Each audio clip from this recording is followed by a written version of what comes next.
Como funciona uma Sprint Planning?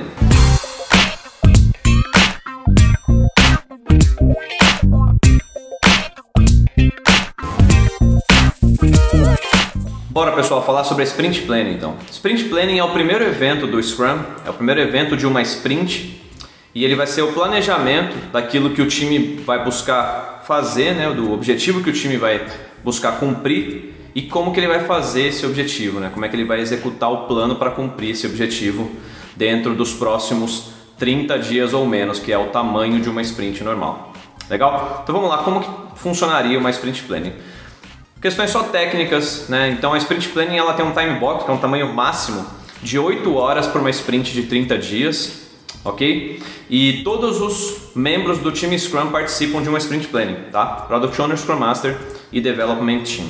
Na Sprint Planning, então, a gente vai ter um input, né, ou vários inputs, um processamento, uma coisa que vai acontecer aqui, e os outputs que vão estar ali do outro lado desse evento, ok? Então, o que seriam os inputs de uma Sprint Planning? O que você traz para dentro de uma Sprint Planning? O artefato, né, o elemento mais simples assim, né, mais óbvio que a gente tem no Sprint Planning é o Product Backlog, né? Product Backlog, lembra aquela lista extensa, aquela lista de completa, né, de desejos, de funcionalidades, de coisas que possa conter, que possam fazer parte do nosso produto. Então essa lista grande a gente traz para dentro desse evento da Sprint Planning. O segundo elemento, o segundo input que a gente traz para dentro da Sprint Planning é a capacity e a velocity do time, ok? Então o que significa isso, né? A capacity é a gente saber, né? Todas as pessoas estarão presentes dentro dessa sprint, né? Como é que vai ser esse planejamento no que diz respeito a pessoas, a quantidade de pessoas, né? Outra coisa é, essa sprint ela tem quantos dias realmente úteis? A gente pode ter feriados, né? A gente pode ter coisas que acontecem dentro dessa sprint, então a gente já saber que um membro do time pode sair de férias, ou que teremos um feriado, ou que tal pessoa já vai ficar uma tarde fora porque teria médico, esse tipo de coisa. Tudo isso são elementos da capacity do time. E a outra coisa que a gente tem também é a velocity. A velocity diz respeito a quanto de trabalho que esse time, né, corriqueiramente, assim, de forma histórica, ele tem pego. Qual é a capacidade de time, né, qual é a velocidade do time, né, que historicamente ele tem apresentado nas outras sprints anteriores, né? Isso também a gente traz como input para dentro da Sprint Planning, para nos ajudar a fazer um bom planejamento. O terceiro elemento que a gente traz para dentro da Sprint Planning é a própria Definition of Done, né, a definição de pronto. Por quê? Se a gente está planejando executar algum trabalho dentro da sprint, todo mundo tem que ter, né, todos os elementos do time ali, eles devem fazer um planejamento, né, visando a mesma definição de completude, né, do quanto de trabalho que nós temos que fazer dentro de cada item do Product Backlog. Então, isso também a gente traz para dentro, né, da Sprint Planning.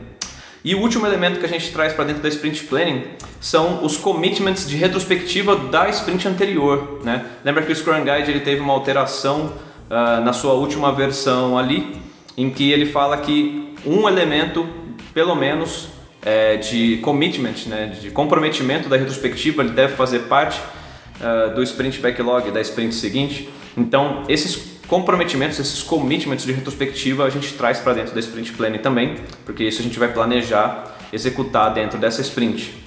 E daí a gente tem um processamento aqui que acontece dentro desse evento, legal? Então aqui a gente vai ter o time todo, o Scrum Team como um todo trabalhando aqui, né, dentro do evento de planejamento, da Planning, e depois a gente tem o output da Sprint Planning. O output é aquilo que a gente está construindo, as coisas que vão sair do outro lado ali, né? O que sai como output da Sprint Planning? Então são 3 elementos, né? O primeiro é o próprio Sprint Goal, né? Então é o objetivo da sprint. E é interessante que esses 3 elementos eles estão alinhados, né? E de certa forma eles são uma decomposição um dos outros, né? Olha que interessante. Então o primeiro é o Sprint Goal, que é o porquê, né, o time vai trabalhar naquela sprint, né? O que ele está tentando alcançar ali. Em segundo lugar, o que a gente tem é o Sprint Backlog, né? E esse Sprint Backlog ele é decomposto por 2 partes, se a gente for falar aqui. Então a primeira coisa do Sprint Backlog é o que a gente vai fazer. O que é isso, né? Aqui são aqueles PBIs, são aqueles itens do Product Backlog que a gente planeja fazer dentro dessa sprint, né? Então esses PBIs eles vão alcançar aquele por quê, né? Eles vão alcançar aquele sprint goal. E eles são também uma estimativa, eles são também uma previsão daquilo que o time consegue fazer, né? Então, dada a dinâmica aqui interna aqui de processamento, aqui o time vai se utilizar de algumas heurísticas e vai escolher aquilo que ele pretende executar dentro da sprint, os itens do Product Backlog que o time consegue, que o time tem capacidade de executar dentro dessa sprint. E por último, né, é o que ele vai fazer. Então é a decomposição, mais uma vez, desses itens aqui, desses PBIs, né? Então eu tinha o objetivo da sprint, eu tenho os PBIs, né, que são uma decomposição do como que eu atingo esse objetivo, e agora eu tenho tarefas, que são uma decomposição de como que eu executo esses PBIs. Essas tarefas também fazem parte do Sprint Backlog. Então são esses três elementos que nós temos, ok? Então, inputs, processamento e outputs de uma Sprint Planning. E esse processamento aqui, né, eu falei, a gente executa heurísticas aqui.